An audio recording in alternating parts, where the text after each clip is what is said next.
Berdasarkan data Bank Dunia, pertumbuhan ekonomi Indonesia di 2026 diprediksi di angka 4,7%, turun dari sebelumnya 4,8%. Perang di Timur Tengah yang menyebabkan lonjakan harga komoditas energi menghambat perdagangan yang dipengaruhi ketidakpastian kebijakan global. Meski demikian, pertumbuhan ekonomi Indonesia masih lebih tinggi dibanding rata-rata kawasan Asia Timur dan Pasifik, yakni 4,2%.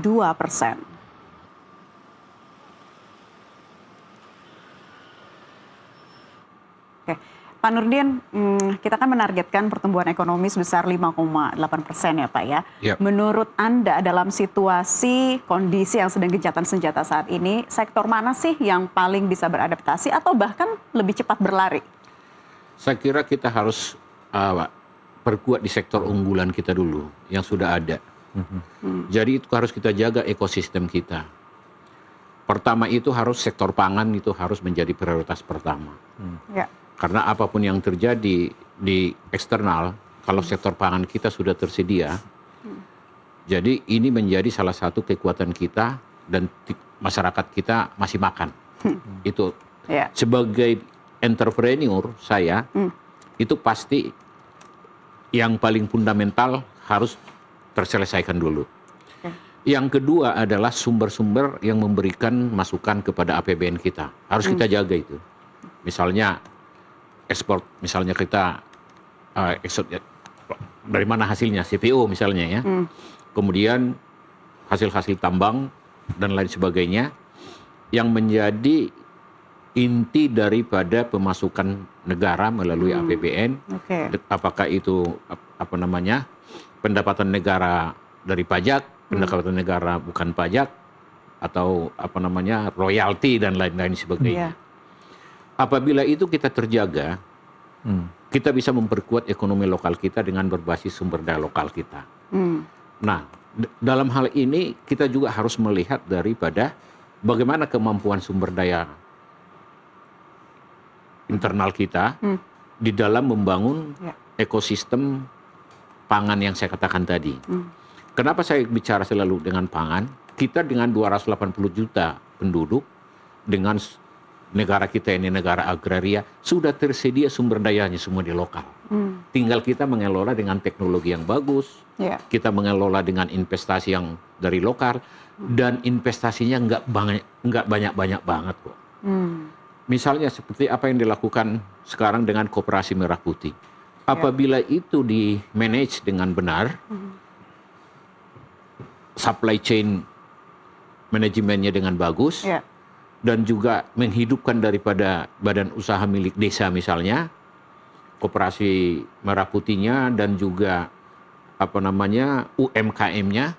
Apabila ini semua dibangun dulu pertama UMKM itu mulai dari desa, membangun Indonesia dari desa seperti apa yang diterapkan oleh Presiden Prabowo, ini harus didukung. Sehingga masyarakat kita yang di desa semuanya akan produktivitasnya tinggi. Kalau hanya dia mencokokin, ini akan berbahaya. Nah, sekarang program MBG, makan bergizi gratis. Ini harus kita lihat ini apakah ini untuk program 5 tahun, maksimum nanti 10 tahun sampai 15. Setelah dari program pangan itu sudah tersedia dan desa itu sudah bergeliat ekonominya, ini diganti dengan pendapatan dari sanalah.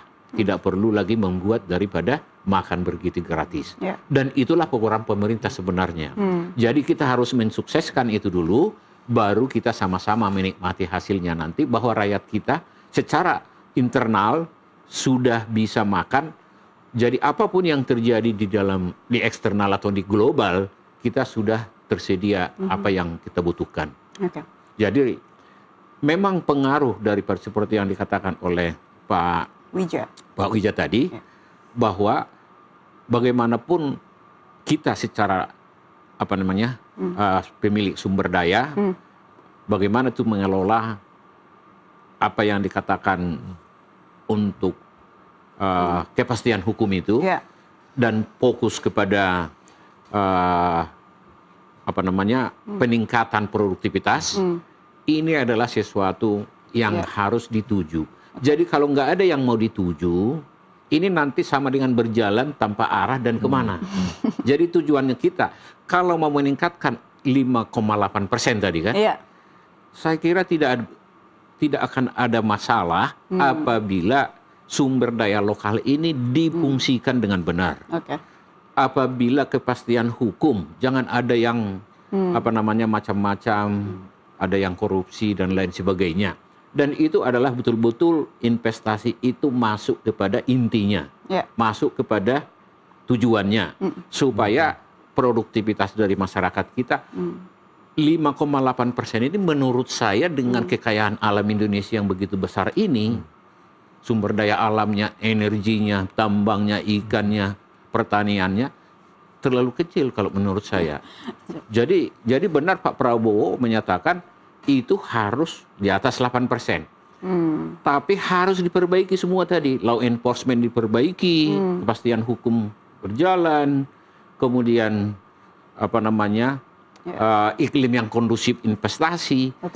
Tidak akan ada investor yang datang ke dalam suatu tempat yang tidak kondusif, yang tidak birokrasinya tidak bagus, dan juga masyarakatnya tidak punya daya saing di situ.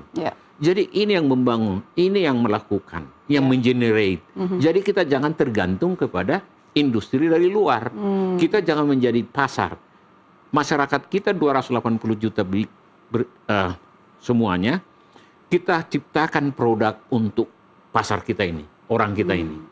Sekarang kan yang menjadi masalah, walaupun barang-barang kecil masih kita import dari UMKM katakanlah dari Tiongkok atau negara lainnya. Kenapa kita nggak bangun sendiri itu? Itu yang dikatakan dengan inovasi inovasi hemat itu atau inovasi frugal itu. Yaitu menggantikan misalnya mie, bisa digantikan jagung, talas, macam-macam. Jadi nggak perlu lagi kita mengimpor terigu. Uang kita itu kan jadi lari ke sana. Jadi uang yang tadinya beli terigu keluar sudah pergi ke desa sana, koperasi sana. Nah, di situ dia. Jadi inilah sebenarnya yang kalau diterjemahkan semua koperasi merah putih itu kira-kira di sini dia. Itu dia. Baik, Pak Wija, sedikit menambahkan apa yang disampaikan Pak Nurdin tadi terkait dengan kemampuan sumber daya kita dan optimisme untuk pertumbuhan ekonomi 5,8%-nya seperti apa, termasuk juga dominasi ya dari sektor-sektor mana saja sih yang kira-kira bisa memanfaatkan momentum perdamaian global walaupun dikatakan hanya bersifat sementara. Ya, kalau kita lihat memang apakah OECD kemudian World Bank itu kan menurunkan proyeksi pertumbuhan ekonomi dunia. Nah, Indonesia tidak terkecuali. World Bank tadi barusan disampaikan oleh NTV, forecast-nya tahun ini Indonesia tumbuh 4,7%. Kemudian OECD memproyeksikan kita tumbuh 4,8%. Pemerintah memang mempunyai target 5,8%. Tapi melihat situasi yang terjadi saat ini, target itu akan makin sulit untuk diwujudkan. Kalau kuartal 1, target pemerintah tumbuh 5,5% year on year, saya yakin ini akan terwujud. Bahkan ada potensi terlewati. Tetapi permasalahan kita adalah pertumbuhan di kuartal kedua, kuartal ketiga, kuartal keempat. Ada faktor yang sudah ada sejak lama, yaitu kondisi fiskal kita yang tidak ideal, sehingga peran APBN untuk mendorong pertumbuhan itu menjadi terkendala. Itu yang pertama. Yang kedua, daya beli masyarakat kita juga belum mengalami recovery seperti yang kita harapkan. Ini juga faktor kedua yang cukup penting. Yang ketiga, kalau kuartal 1 ini kan dampak Nataru masih terasa, ada Imlek, kemudian disusul Lebaran. Jadi konsumsi masyarakat tinggi sekali. Nah, kuartal kedua, kuartal ketiga, kuartal keempat, faktor itu sudah hilang.